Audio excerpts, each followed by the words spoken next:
Yo guys, welcome back to a brand new video. I know this is the third video, the part 3, the video you've been waiting for.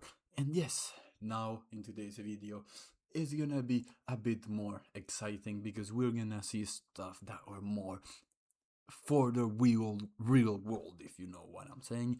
It's something that's gonna work better, and it's gonna be something you might actually be using in your everyday bot development journey, if you know what I'm saying. Anyways, guys, yes sir, here we go. So the first thing we're gonna want to do is create a very cool and awesome live thing. But before we do that, there's one extra library we might want to consider dealing with. Just because, just in case. JSON. It's completely unnecessary for this case, but I think I'm gonna show you then later how to use it. Just import it, just put it there. I mean, it's gonna be important, it's gonna be good for you to have it there. Anyways, guys, as you can probably imagine, we're gonna go next to now where it becomes the actual code. So you want to start by creating a very simple library called JSON str, which, yes, we can just hard code this. Oh, my bad guys, my bad. You can just hard code something like this. I mean, I would recommend, you can just take one of these or, one of these. I mean, in this case, I'm gonna take a whole new level and just use my own data I have here. You can do whatever you want with it, but yes, in this case, we do want to add the time span thingy, and if you feel comfortable copy pasting this, you can do it. I actually do kind of recommend it, but yes, you know how it goes. It goes like this, and that's what we do. Anyways, guys, now you'll want to do a variable called candle from JSON.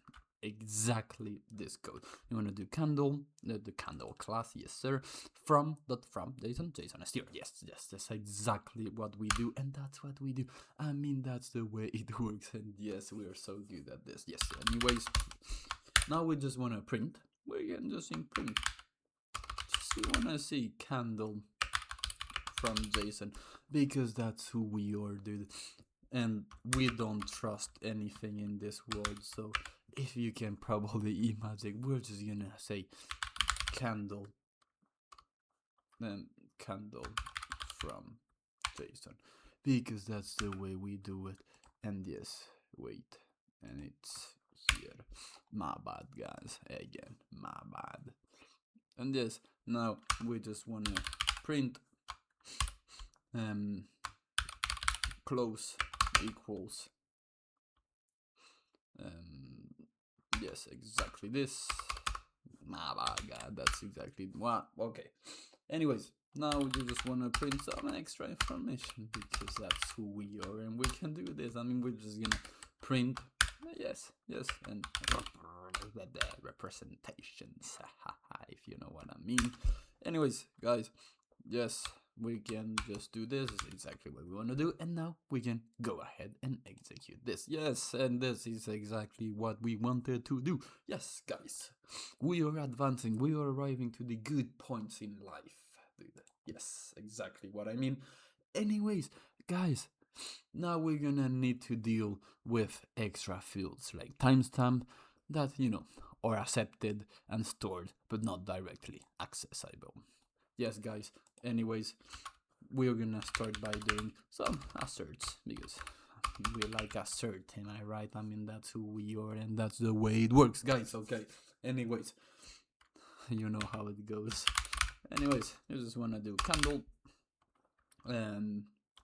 from the classic what we do all the time. Exactly.